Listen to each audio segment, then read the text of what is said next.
तालिबान की अमेरिका को खुली धमकी सामने आई। जी हां, हक्कानी नेटवर्क के टॉप कमांडर अनस हक्कानी ने अमेरिका को वार्निंग दी है। दुस्साहस देखिए, अनस हक्कानी ने कहा बड़ी भूल कर रहा है अमेरिका, जो अमेरिका चाहेगा हम वो नहीं करेंगे। यानी अफगानिस्तान की सरकार और तालिबान की नीतियां अमेरिका के हिसाब से नहीं चलेंगी, ये बताया गया है तालिबान की तरफ से अमेरिका को। इसे सीधे सीधे चेतावनी माना जा रहा है।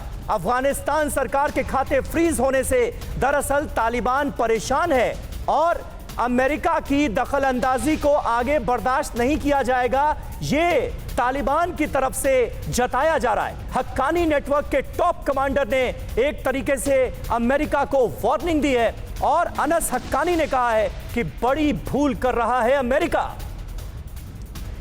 तालिबान पर अमेरिका की सख्ती से चीन भी परेशान है। G20 की मीटिंग में चीन ने की तालिबान की वकालत, चीन ने की तालिबान पर लगी पाबंदियां हटाने की अपील। देखिए किस तरह से चीन और पाकिस्तान जैसे मुल्क तालिबान के साथ खड़े नजर आ रहे हैं। खुले तौर पर चीन वकालत कर रहा है तालिबान की और कहा यह जा रहा है कि तालिबान पर लगे सभी आर्थिक प्रतिबंध हटाए जाएं। तो तालिबान का कैसे चीन वकील बन गया है, ये आपको बिग वॉल ग्राफिक्स जरिए समझाते हैं। देखिए बिग वॉल ग्राफिक्स आपकी टीवी स्क्रीन पर आने वाली है। अगर यहां पर आपको दिखाएं तो चीन ने एक बार फिर तालिबान की वकालत की है। हालांकि चीन शुरुआत से कर रहा है और तालिबान भी कहता है कि चीन उसका बहुत अच्छा दोस्त है। तालिबान पर लगे प्रतिबंधों को हटाने की मांग चीन की तरफ से की गई है।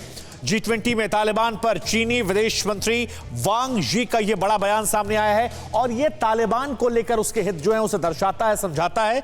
अफगानिस्तान के विदेशी मुद्रा भंडार पर अफगानों का हक है, यह बात वांग यी कह रहे हैं। अफगान में विकास के लिए तालिबान स्वतंत्र है, वांग यी की तरफ से यह भी कहा गया है। यही कमोबेश बात पाकिस्तान भी हालांकि कह रहा था, अफगान के विकास के लिए तालिबान स्वतंत्र है, उनके पैसों को छोड़ा जाए। अफगानिस्तान के फंड पर लगी पाबंदियां जो हैं वांग यी कह रहे हैं कि वो हटा दी जाए। ये बात पाकिस्तान के विदेश मंत्री शाह महमूद कुरैशी और इमरान खान भी पहले कह चुके हैं।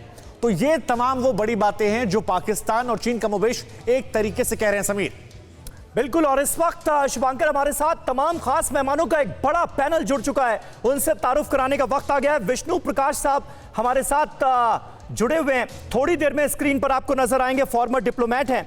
और रिटायर्ड मेजर जनरल संजय सोय साहब इस वक्त हमारे साथ जुड़ चुके हैं बतौर डिफेंस एक्सपर्ट।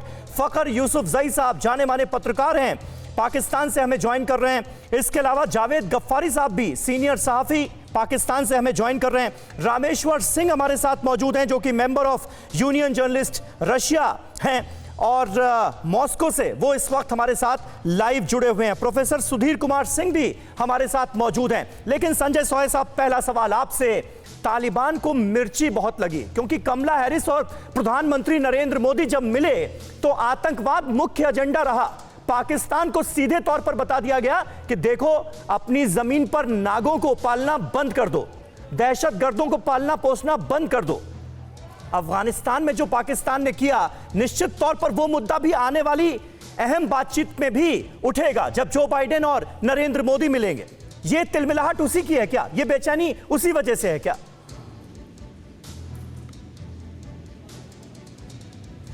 संजय सोय साहब। हाँ देखिए, ये ऐसा है कि अमेरिका पूरी तरह से समझ गया है कि पाकिस्तान का किस प्रकार रुख है। जब खास तौर से जब अमेरिका ने विड्रॉल की घोषणा की, उस समय में जिस प्रकार से विड्रॉल हुआ तो अमेरिका को पता लग गया कि पाकिस्तान हमेशा से तालिबान का सपोर्ट करता रहा है।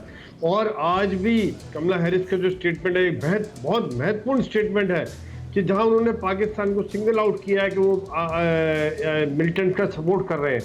और वहां पर अमेरिका आज देख रहा है कि पाकिस्तान के जो अपने पुराने रिलेशन है उसको किस प्रकार से दोबारा सेट किया जाए। क्या वो सही थे कदम उनके, या पाकिस्तान के ऊपर आज नकेल कसना बहुत जरूरी है। क्योंकि ये पता दुनिया समझ रही है कि जितने भी आतंकवाद के तार हैं वो पाकिस्तान से जुड़े हुए हैं और पाकिस्तान आज दुनिया की मानवता के लिए खतरा बना हुआ है, पूरी दुनिया के लिए खतरा बना हुआ है आज। क्योंकि अगर आतंकवाद वहां पे एक तरह से स्टेट पॉलिसी बनी हुई है उनकी।